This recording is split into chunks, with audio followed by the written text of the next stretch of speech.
Hey guys, it's Dion Von Moltke here with our weekly Racers 360 live coaching session. Thanks for joining us today. And today we're going to be talking about the heel and toe brake technique. Now, I know we don't always have to do that. Actually, probably most of us don't do that anymore. With the way technology is going, it's becoming less and less essential. But I still want to go through it because it's an important skill for us all to learn. Plus, there's still some of us that actually have the cool manual transmissions. And if that's one of you guys, awesome. That's what I want to hear. But it's also good to learn some of the fundamentals on timing shifts. And that'll help you even if you have a paddle shift car, even if you're an automatic car, believe it or not, you can feel the shifts. And if you put it in sport mode, you can still time those shifts a little bit better. So we'll get into all of that here. The first thing that I want to talk about on the heel and toe technique is that timing of downshifts. Now, throughout many years of coaching, talking to a lot of drivers, one thing that I've heard consistently that a lot of instructors and coaches talk about or tell their drivers that I actually disagree with. I often hear it's easier, the harder you hit the brakes, it's easier to get that blip in for the downshifts. Now, what that leads a driver to start doing is downshifting very early in the brake zone when we are at that threshold brake. And that actually is a negative. So while, yeah, it is actually maybe a little bit easier to get that blip early, what I'd rather see is get your foot in a better position and make it easier to blip. Also, when you are later in the brake zone, and your speed is lower, we actually need less throttle for the downshifts. So now let's go, I'll talk a little bit about how I get ready to get my foot in position for the brake zone. If you guys are sitting here at the computer, you can almost kind of get yourself into a seated position as if you're going to be driving the race car.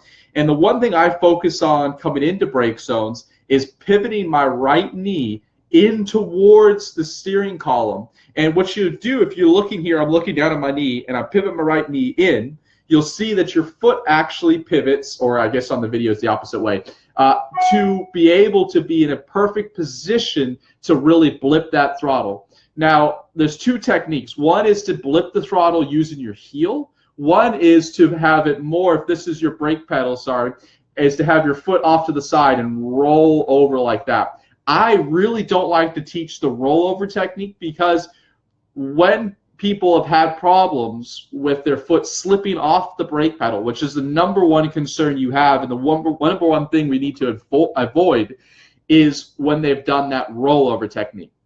So I much prefer to have the technique to where if we want to have about half your foot at least on the brake pedal angled, and you're going to roll the bottom of your foot, the heel, to use the blip of the throttle. That way the majority of your foot is firmly on the brake pedal, and the chances of having the slip off are much, much lower.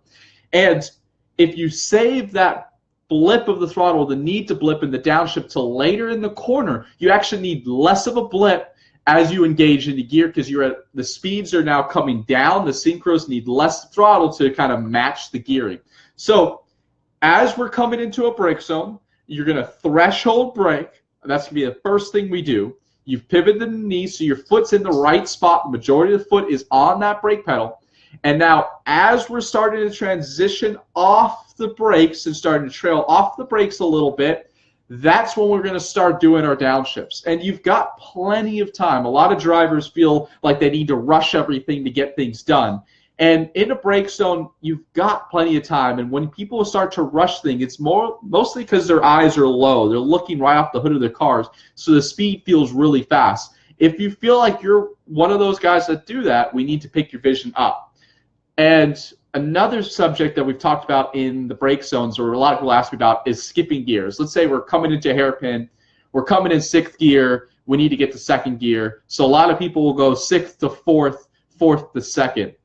I'm not a fan of this at all. One of the number one things that I've seen that this causes is the margin for error, and the need for a much bigger blip is much higher. The timing's actually much more difficult to do. And as we get mentally exhausted in the car, especially over a long stint, we start to make more and more mistakes here, and then we start to lock the rear tires, and even just a little bit of a lock that doesn't cause you to spin still gets those tires hot and warmer than they should be, and now the tire wear gets worse and worse. So as we build our rhythm, I really want to go gear by gear by gear, and this is actually, you've got plenty of time to do this. So let's walk through the process of what needs to happen. So we've got the threshold break, and another issue on the blip that I've often seen is, let's say I'm trying to go from 6th to 5th.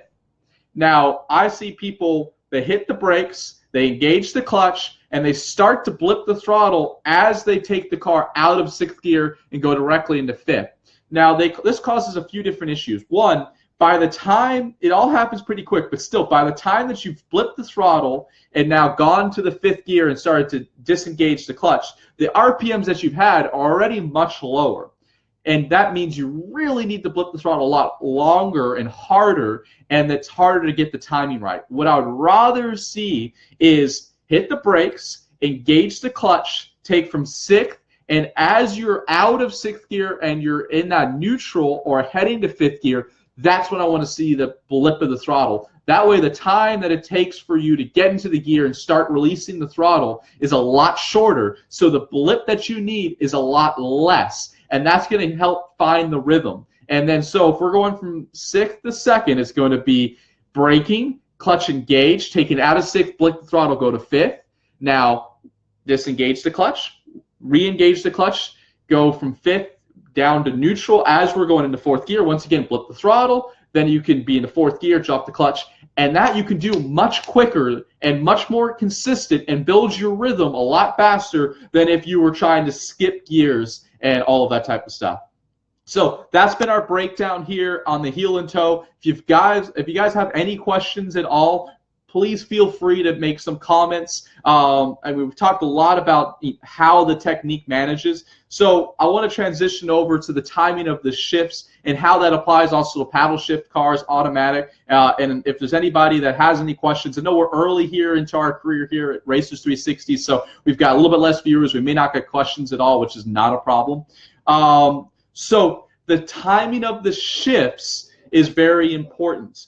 And I don't want to see the shifts right at the threshold brake zone, but you also want to get all your shifts done before initial turn-in. That's very important. So the timing of the shifts, really the first shift should happen as you're starting to trail off that hard braking. So as you're about 60 or 50% braking, that's where I want to see the first shift happen. And then you've got a pretty quick amount of time that you need to get the rest of the shifts done by, but you do have adequate amount of time. And if those eyes are up, things will be moving slower, and you'll have that. We got a question coming here on actually our Instagram Live. Am I licensed by any accredited clubs? Yes, I've actually coached at a ton of different clubs. I've done stuff with Ferrari Challenge, with the IMSA license. That really gets you to be accepted by almost any clubs. I've done some coaching at NASA events, at some Chin Motorsports event back in the day. Just did some coaching for a local club here at the Holy City Motorsports Group.